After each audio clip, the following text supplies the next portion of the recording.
hermanos, pues vamos ahora a tener la lectura de la Santa Palabra del Señor en segunda de Pedro, segunda carta del apóstol Pedro, la epístola, en el capítulo 3, y vamos a leer pues desde el versículo 15 ya hasta el final. Segunda de Pedro, capítulo 3, versículo 15, y así la palabra del Señor. Y considerad que la paciencia de nuestro Señor es para salvación, como también nuestro amado hermano Pablo, según la sabiduría que le ha sido dada, os ha escrito, como también en todas sus epístolas, en las que habla de estas cosas, entre las cuales hay algunas difíciles de entender, las cuales los indoctos e inconstantes tuercen, como también las otras escrituras para su propia perdición. Así que, oh amados, sabiéndolo de antemano, guardaos de que por el error de los perversos no seáis arrastrados junto con ellos y caigáis de vuestra firmeza, mas creced en la gracia y el conocimiento de nuestro Señor y Salvador Jesucristo. A Él sea la gloria, ahora y hasta en el día de la eternidad. Amén. Y el Señor bendiga su santa palabra. Bien, hermanos, pues llegamos ya al final de los mensajes en segunda de Pedro. Hemos estado pues considerando en dos grandes fases. La última ha sido pues las últimas semanas, ¿verdad?, en el capítulo 3. Y hemos visto que está centrado sobre todo pues en la segunda venida del Señor Jesucristo, su regreso en gloria. Y pues estuvimos considerando sobre todo, pues por una parte del versículo 9, las razones por las cuales el Señor, por así decirlo, difiere su venida, ese retraso en la venida del Señor. Y también, pues la semana anterior, cómo tiene que ser nuestra manera de vivir a la luz de todo esto, cómo ha de ser nuestra manera de vivir santa, piadosa, ¿no? Bien, pues estos versículos que hemos leído también están pues haciendo más hincapié en lo mismo, en la venida del Señor Jesucristo, ¿verdad? Dice, considerad que la paciencia de nuestro Señor es para salvación. Esta paciencia tiene que ver entonces con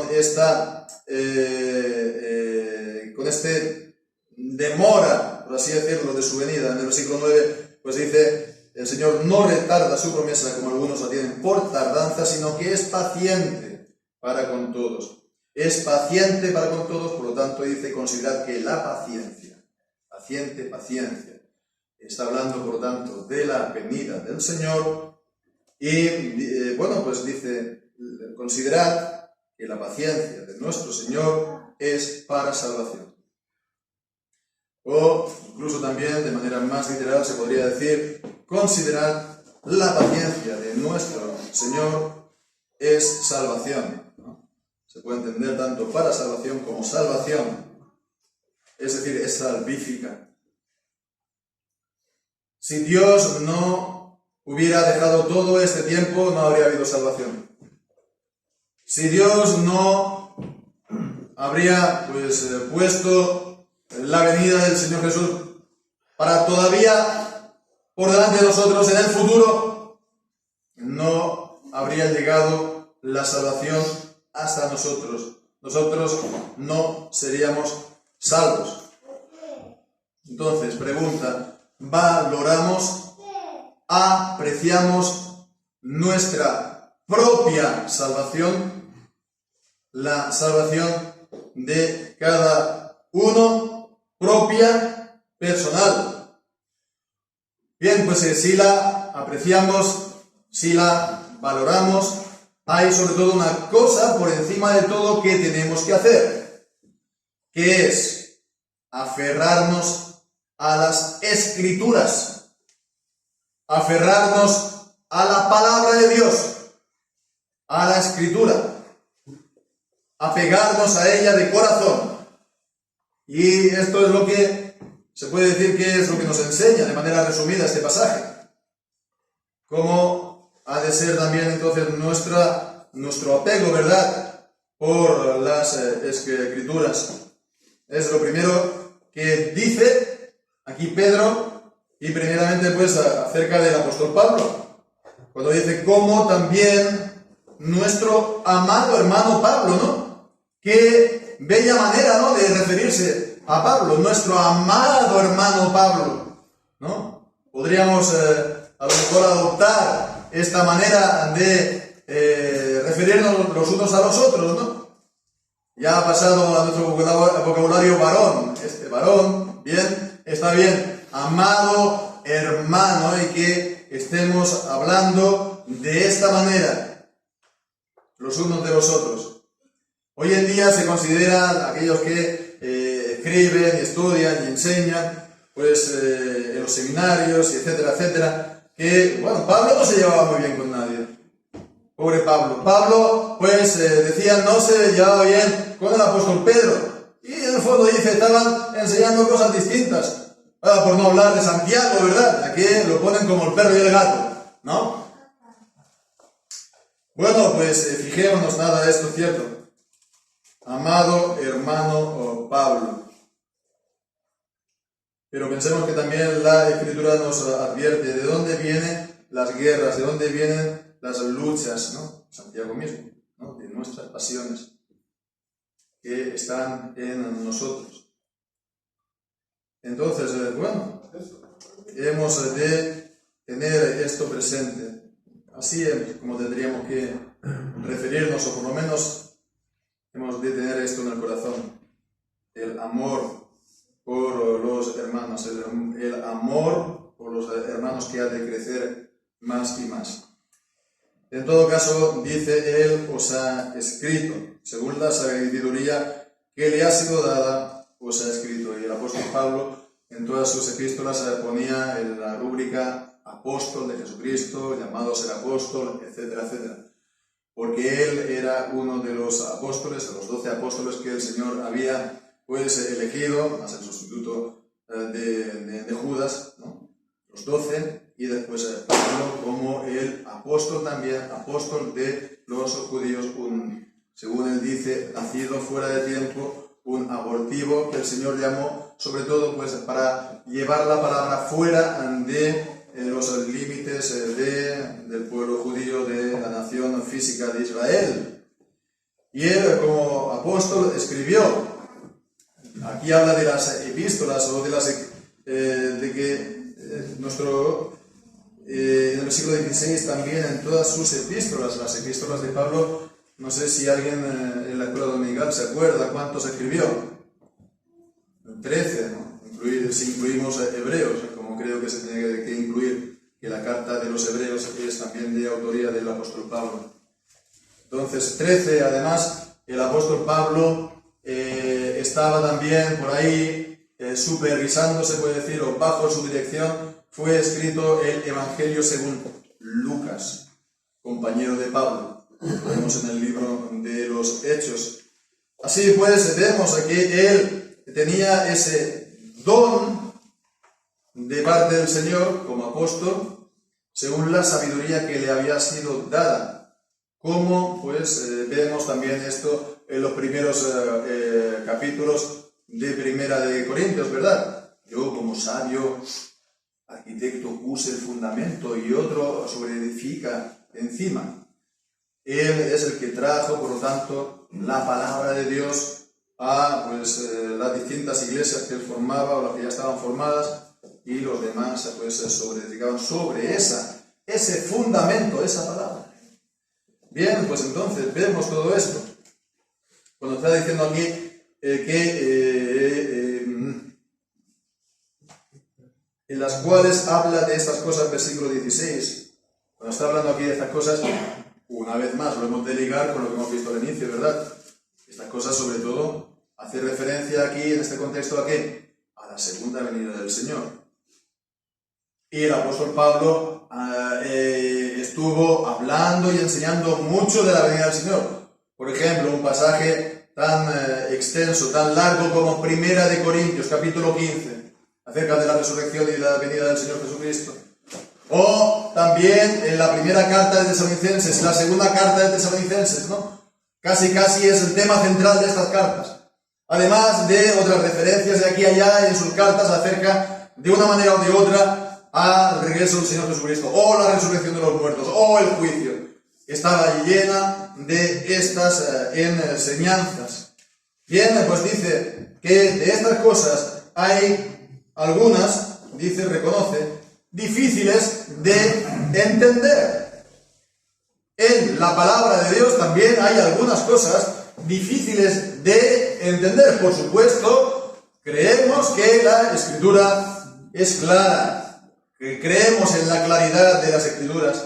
No creemos que la Escritura sea un libro de enigmas, ¿no? Un libro de grandes misterios que solamente tengan la llave unos pocos, iluminados, ¿no? Unos pocos gurús.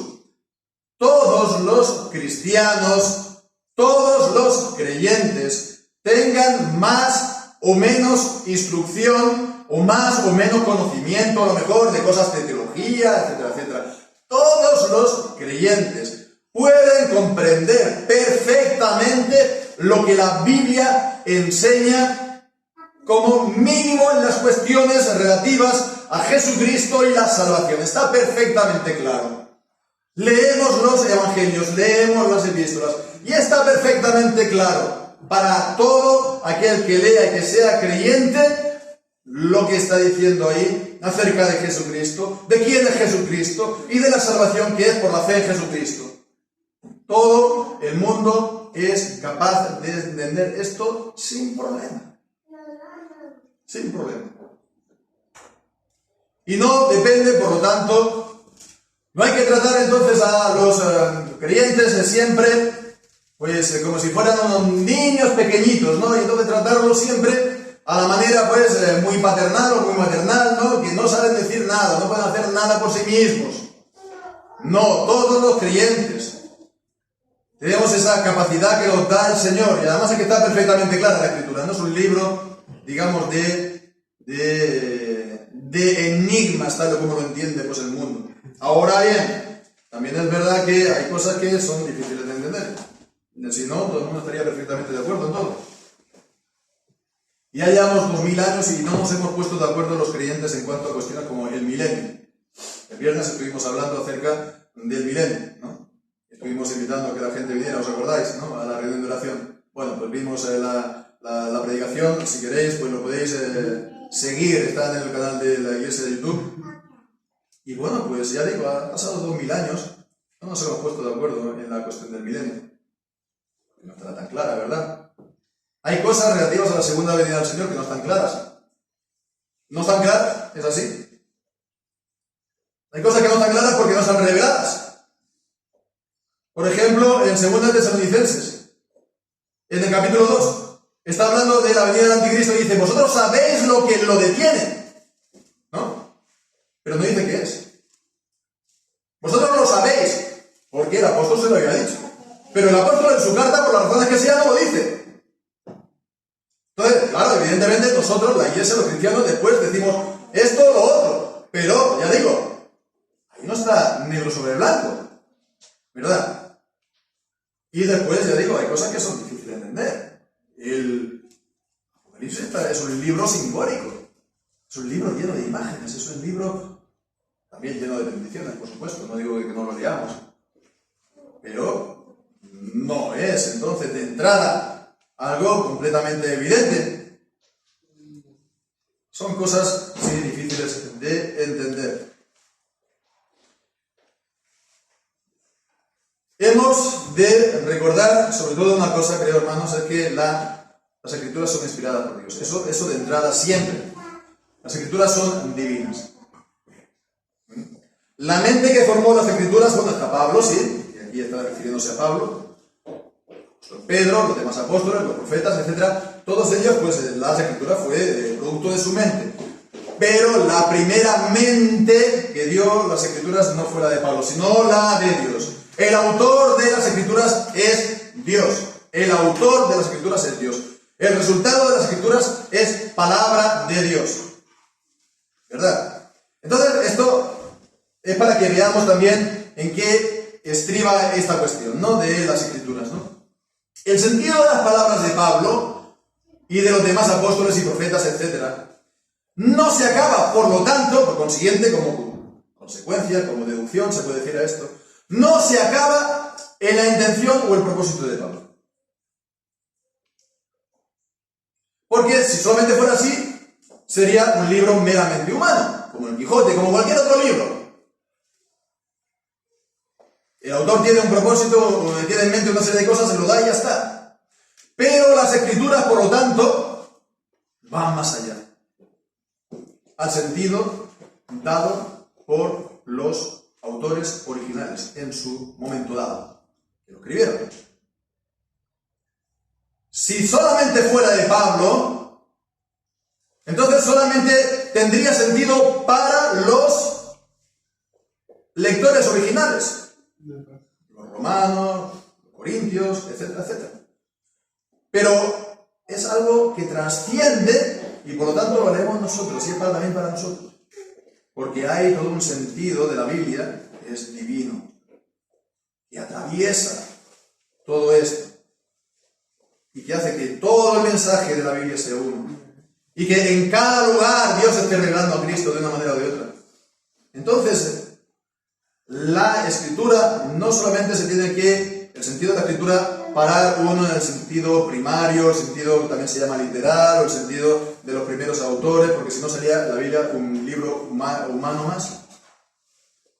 Hay que ir y profundizar al sentido, digamos, divino o espiritual, que se centra en Cristo, que habla de Cristo, y Cristo también con su cuerpo, que es la Iglesia. Así pues, hemos de proceder con precaución, ¿no? Si la Biblia nos dice aquí que hay cosas difíciles de entender en la palabra, acerquémonos a la Biblia de esa manera y sobre todo no salgamos diciendo todo está perfectamente claro, escuchadme a mí. Hemos de proceder todo, pues, con humildad. Dios nos ha dado en la Iglesia a todos y cada uno el oficio de exponer las Escrituras. Dios ha dado ese oficio a algunos que Él llama especialmente y Él equipa especialmente y le da la sabiduría que le es necesaria. Y hay que, por lo tanto, bueno, eso sí, todos nosotros, cada uno de nosotros, orar al Señor, pidiendo que el Señor abra mi corazón, mi entendimiento, para poder nosotros, cada uno, recibir el entendimiento de su palabra, ¿verdad? Es bueno también, por supuesto, escuchar lo que otros siervos de Dios han estado diciendo de aquí y de allá en la palabra de Dios. No somos los primeros que leemos la Biblia, ¿no? Ni seremos los últimos. Y hemos de ser humildes. Y sobre todo, la palabra que hemos de dar, la enseñanza que hemos de dar, tengamos esto en mente, que ha de ser para unir y no para romper y destruir el pueblo de Dios. Bien, pues esto en cuanto a lo que dice, y creo que son pues, cosas buenas a tener en cuenta acerca de nuestra relación con la Escritura, de entrada, cada uno, Señor, cada uno, y también pues comunitariamente como iglesia. Pero también aquí nos dice en segundo lugar acerca de los que, bueno, se ocupan en difundir esos errores, ¿verdad? También aquí aparecen en el versículo 16. Dice que a partir de las cosas difíciles de entender, las cuales los indoctos y los inconstantes tuercen, como también las otras escrituras para su propia predicción. Pequeño paréntesis, digamos. Las otras escrituras, está hablando aquí de las cartas de Pablo, ¿no? Y las está llamando escrituras, es decir, la Biblia. El apóstol Pedro está reconociendo los escritos del apóstol Pablo como palabra de Dios, como escritura inspirada. Y a esto se le suma las otras escrituras. ¿Cuáles son las otras escrituras? El Antiguo Testamento, por supuesto, y había un corpus del Antiguo Testamento, la ley, los profetas y los escritos, los salmos, ¿no? Que también aparece como tal en el Evangelio de Lucas al final, por ejemplo. Y también pues, los otros escritos de los apóstoles que estaban de camino, los evangelios que se estaban formando, que estaban escribiendo los apóstoles, las cartas del apóstol Pablo, pero también esta misma del apóstol Pedro, y el apóstol Pedro pues dice, esta es la segunda vez que os escribo a vosotros. Entonces todo esto también, pequeño paréntesis y acabo, es para decir que, a ver, la Iglesia no hizo un gran trabajo para determinar el canon de las Escrituras. Ya le vino en buena medida todo dado. Como enseña la Iglesia Católica Romana, que casi, pues, como que Dios le haya tenido que dar las gracias a la Iglesia de haber reconocido este libro y no el otro, ¿no? Es todo el mérito de la Iglesia, prácticamente. Bueno, pues lo que tuvo que hacer sobre todo es reconocer los escritos de los apóstoles y de los profetas. Entonces, dicho esto, pues entonces continuemos. Cuando dice, los cuales los indoctos e inconstantes tuercen. Entonces, bueno, esto no está diciendo que ocurrió por casualidad. No se sabe cómo, pero él comenzó a hablar y se hizo un lío con las palabras y acabó pues equivocándose, el pobre. No, aquí está hablando de algo voluntario, que lo lían, que lo pervierten, que lo retuercen, que hace que la cosa no esté tan clara, ¿no? Hay cosas que son difíciles, hay cosas que son claras, pero hay otros que también añaden más confusión. Y entonces hacen este tipo de nudos ahí para que nadie se entere lo que dice la Escritura. Habla en todo caso de algo voluntario. Alguien se puede preguntar, ¿cómo es posible? ¿Cómo es posible que alguien voluntariamente haga esto? Bueno, pues es posible y además es una cosa que se ha hecho, ¿no?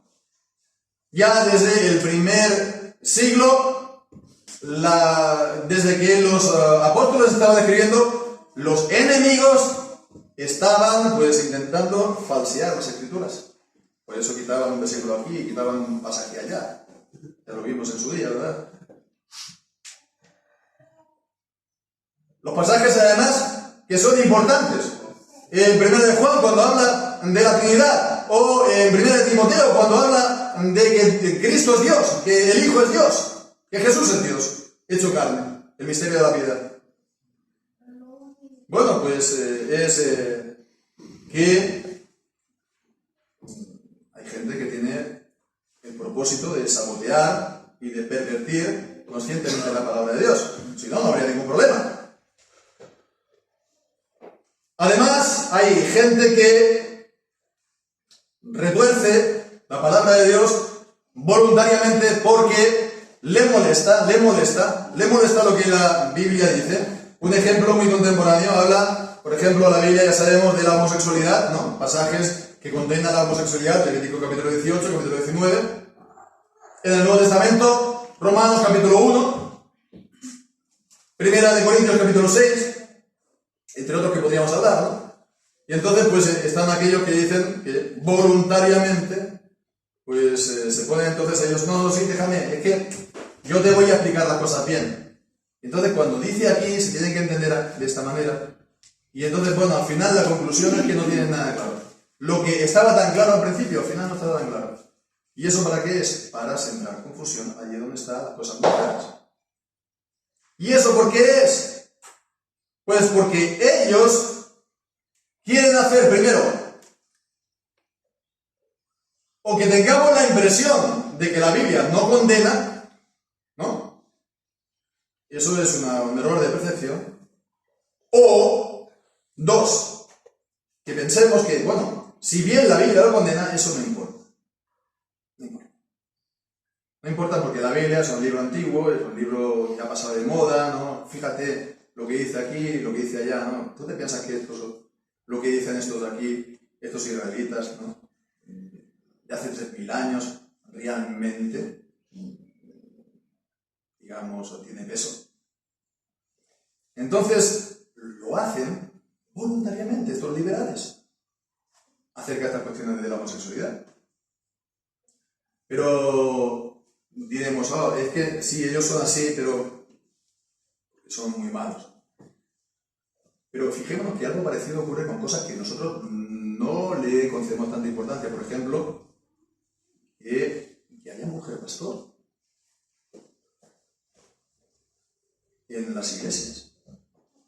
Cuando el apóstol Pablo, por ejemplo, el mismo apóstol Pablo, en sus cartas, ¿no?, en 1 de Timoteo capítulo 2, en 1 de Corintios capítulo 11, dice que no. Entonces, claro, el procedimiento y la manera de explicar la Biblia viene a ser algo parecido. Lo que está muy claro en el mandamiento, te empiezan a hablar y a dar las vueltas de aquí por allá, y al final lo que está muy claro no está tan claro. Y si está muy claro, no vale la pena. Hay que hacer mucha atención, es muy grave la responsabilidad de hacer esto. Y nosotros tenemos una escala de valores en las cuales, pues, decimos, hay una cosa muy grave, pero las otras, hombre, las otras no pasa nada, o pasa menos. Pues como es nuestro derecho, porque es que es mi convicción. Y porque si no es así, pues, entonces, no sé, me enfado. Si no es así, pues, no sé, me entra una crisis de fe, o me voy, no sé. Y así funciona, y así razonan muchos, razonan entre comillas. La palabra de Dios hay que tener mucha atención en ella. Y hemos de hacer mucha atención a que no caemos de una manera o de otra en esto que dice. Pero fijémonos que esto también ocurre por cómo son ellos. Dice los indoctos e inconstantes. Los indoctos son personas que no han aprendido, son neófitos, ¿no? Y se pueden hablar. Malo. Lo que dice Santiago, no os hagáis maestros, muchos de vosotros, sabiendo que recibiréis un mayor juicio, una mayor condenación antigua, en la versión antigua. O, 1 de Timoteo dice que no sea un neófito para que, envaneciéndose, no caiga en la condenación del diablo. Hay que enseñar bien a aquellos a que después han de dar la palabra, por supuesto, indoctos, y después también inconstantes porque no tienen ese esfuerzo para aprender la palabra de Dios y en general, ¿no? Son inconstantes, que van de un lado para otro, ¿no? Son inconstantes el que no están firmes en la palabra. Ya comienzan una cosa, se cansan a la otra, en fin, así vamos. Entonces vemos que aquí se nos describe cómo son estos, en el capítulo 2 se nos describe mucho más en detalle cómo son los falsos maestros en la iglesia. Haríamos bien también a lo mejor de repasar lo que dice aquí la Escritura en este capítulo, porque nos ayuda a identificarlos, a verlos. La Escritura nos dice cómo son y cómo van a actuar. Y aquí pues dice esto mismo, versículo 17, así que vosotros, oh amados, sabiéndolo de antemano. No nos lo dice para que lo sepamos de antemano, para que estemos prevenidos, para que no nos sorprenda. Si eso ocurre, ¿verdad?, y nosotros somos arrastrados a su manera de ver las cosas, no podremos decir, no, es que Dios no me dijo nada. Yo no tengo ninguna culpa. Yo no sé. No, ya nos la ha dicho de antemano en la Sagrada Escritura, y es nuestro deber, por lo tanto, cada uno de nosotros, estar prevenidos por las Escrituras. Y hemos de hacerlo, dice, guardaos de que por el error de los perversos, vemos, ¿no? Ellos son perversos y pervierten las Escrituras, es normal. Por el error de los perversos, no seáis arrastrados junto con ellos y caigáis de vuestra firmeza. Primero, por lo tanto, uno tiene que estar firme en la palabra del Señor, ¿verdad? Uno tiene que estar firme en la palabra del Señor, porque si uno no está firme, está continuamente, como decíamos, ¿no?, siendo inconstante, yendo para aquí y para allá, llevado por todo viento de doctrina, ¿no?, que dice también Efesios. Pero hemos de guardarnos de ser arrastrados juntamente con ellos y que no caigamos de nuestra firmeza. Bien, pues de manera práctica, recordemos lo que en las cartas de Apocalipsis, ¿no?, creo que es a la iglesia de Éfeso, has probado a los que son apóstoles y no lo son. Se ha de probar, se ha de testar, se ha de mirar el carácter y la enseñanza de los que han de traer la palabra. Y hemos de estar prevenidos, pues toda la iglesia y todos los creyentes en todo esto. Y bien, pues hermanos, ya por último veamos este llamamiento final que nos hace la palabra en el versículo 18, más crecer en la gracia y el conocimiento de nuestro Señor y Salvador Jesucristo. Crecer. Hemos de crecer y se nos dice pues dos áreas en las que tenemos que crecer. En la gracia y en el conocimiento de nuestro Señor y Salvador Jesucristo. Crecer en la gracia. Si es que, dice primera de Pedro, habéis gustado la benignidad del Señor o habéis gustado que Dios es benigno. Si hemos gustado que Dios es benigno, si hemos gustado la gracia del Señor, hemos de crecer en ella. Si no hemos gustado que Dios es benigno y la gracia del Señor, hemos de gustar que Dios es bueno, que Dios es misericordioso, que Dios perdona todos los pecados por causa del Señor Jesucristo, por su muerte en la cruz. Dios eterno e infinito que se hace hombre, para que nosotros seamos hechos hijos de Dios. El justo que muere en la cruz por los injustos, que toma el lugar de los reprobados no en el sentido de la elección, sino de los que están convictos por la ley, declarados culpables por el Señor, por su transgresión de los mandamientos. Fijémonos, ¿no? Hay que gustar la gracia del Señor. De nada sirve, pues, saber muchas cosas de la Biblia, incluso si uno no ha gustado la benignidad y la gracia de Dios. Y me dirán, ¿cómo puedo yo gustarlo?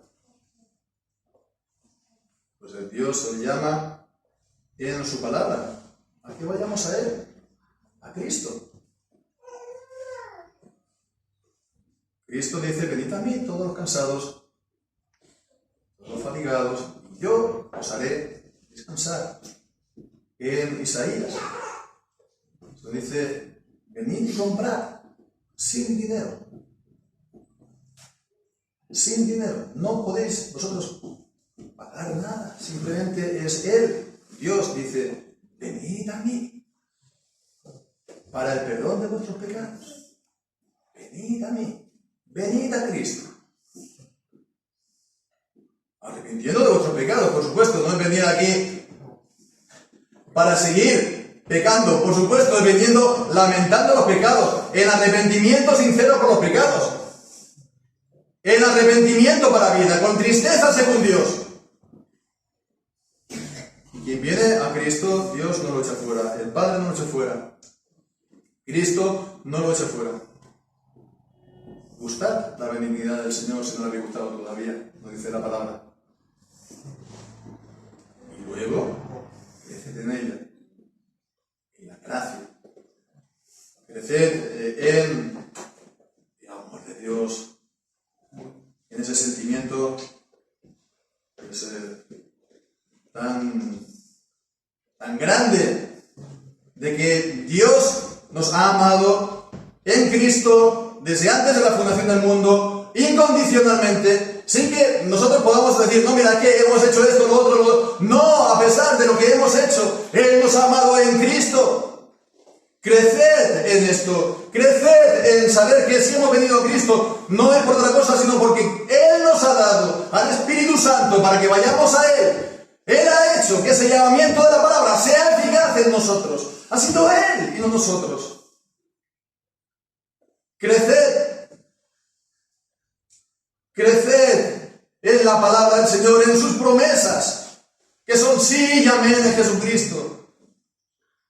Creced en vuestra comprensión de la justificación, que es la justicia de Cristo y no la nuestra, la que Dios nos imputa, la que Dios nos declara justos, porque Jesucristo es justo y no nosotros. Creced en eso. Y creced en la santidad y en la santificación, por supuesto. Porque Él es santo y hemos de ser nosotros santos, porque sin la santidad nadie verá al Señor. Creced en la perseverancia hasta el fin, hasta el último día, olvidando lo que queda atrás y mirando lo que está delante. Creced en esto.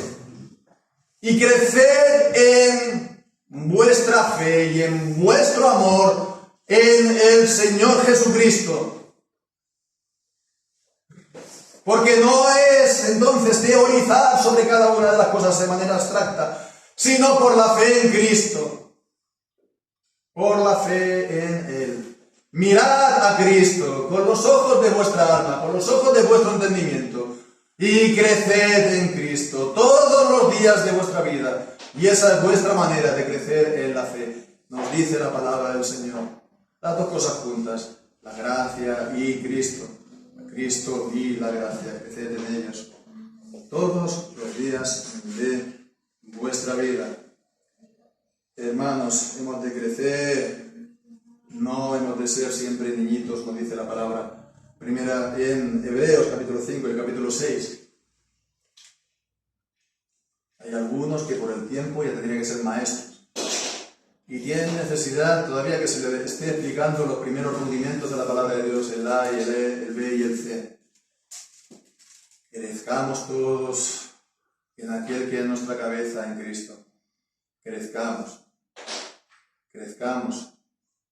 No dejemos de crecer. No seamos niños en nuestro entendimiento y en nuestra comprensión. Crezcamos porque no es bueno que pasen semanas, meses y años y apenas hayamos crecido. No estoy hablando de crecimiento numérico, que también, no, pero estoy hablando de crecimiento espiritual de cada uno. De crecer en la gracia y el conocimiento del Señor. ¿Por qué? Por nuestro aferrarnos a las sagradas escrituras, las escrituras proféticas, las escrituras apostólicas, las escrituras de los apóstoles. Hermanos, porque tengamos nuestro corazón en ello y que tengamos nuestro amor en la palabra. Nuestro amor por la palabra, por el amor por la verdad. Aquellos que son seducidos por todo tipo de engaño es porque no tienen el amor por la verdad para ser salvos. Porque son salvos, tienen el amor por la verdad, por la palabra del Señor. Amemos al Señor y a su palabra. Amemos a Cristo. Y hermanos, pues recémonos de Él para siempre. Como dice la primera pregunta y respuesta que decimos, ¿verdad? ¿No? Para eso hemos de vivir. Para glorificar a Dios y gozar de Él para siempre. Porque así sea.